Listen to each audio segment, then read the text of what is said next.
এখন নাকি আমার ছেলে মিষ্টি খাবে, আর এখন রাত বাজে 2টা, এত রাতে মিষ্টি কোথায় পাবো বলেন তো? শুনে তো মাথাটা গরম হয়ে গেছে।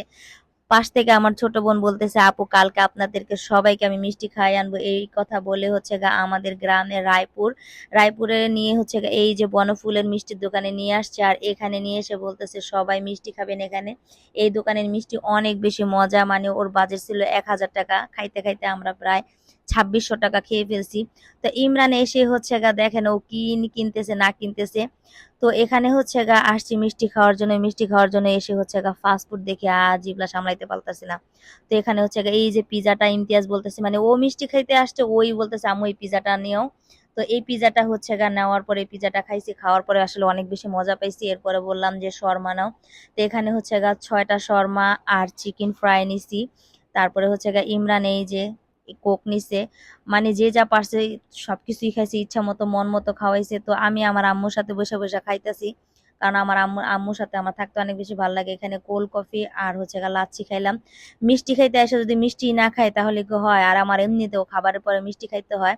তো আমি 2টা লাড্ডু নিছি। ইমতিয়াজ কিন্তু মিষ্টি খাওয়ার কথা বলছিল, তো ও মিষ্টি খায় নাই। আমি 2টা লাড্ডু নিছি, নেওয়ার পরে বলতেছে আম্মু আমাকে একটা লাড্ডু দাও, তো ওকে লাড্ডু দিলাম। আর এই দোকানের মিষ্টি এত বেশি দাম, অনেক বেশি দাম, আর অনেক বেশি মজা। কথায় আছে না, যত গুড় তত মিষ্টি। তো খাওয়া দাওয়া শেষ, বের হয়ে গেলাম। আজকে রাতে আর কিছুই খাইতে পারবো না, কারণ রাতের খাওয়া এখানেই খাইছি।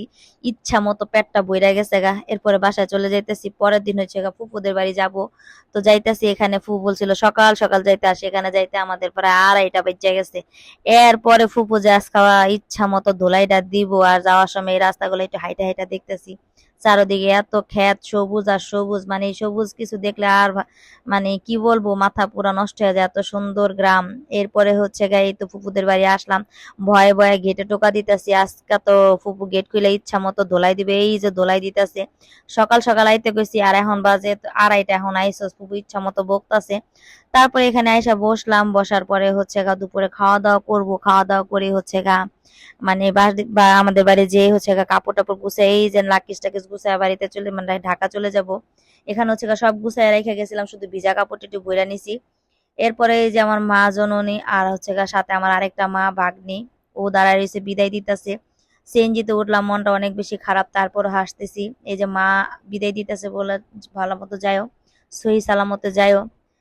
ভাবছিলাম আর কয়টা দিন থাকবো, কিন্তু থাকতে পারিনি, আপনাদের ভাইয়ার নাকি তার অনেক অসুবিধা হইতেছে খাওয়া দাওয়ার, এই জন্য চলে আসছি। এরপরে হচ্ছে গা এই যে আমি আর ইমতিয়াজ সিনজির পিছনে, আর আমার বাপটা হয়েছে সিনজির সামনে। ঢাকা চলে আসলাম সহি সালামতে। এসে হচ্ছে গা 3 বালতি কাপড় ধুইছি, মা গো মা। প্রতিদিনের কাপড় প্রতিদিন গ্রামে ধুইয়া শুকায় নিয়ে আসছি, এরপরে বাসায় এসে দেখি 3 বালতি কাপড়।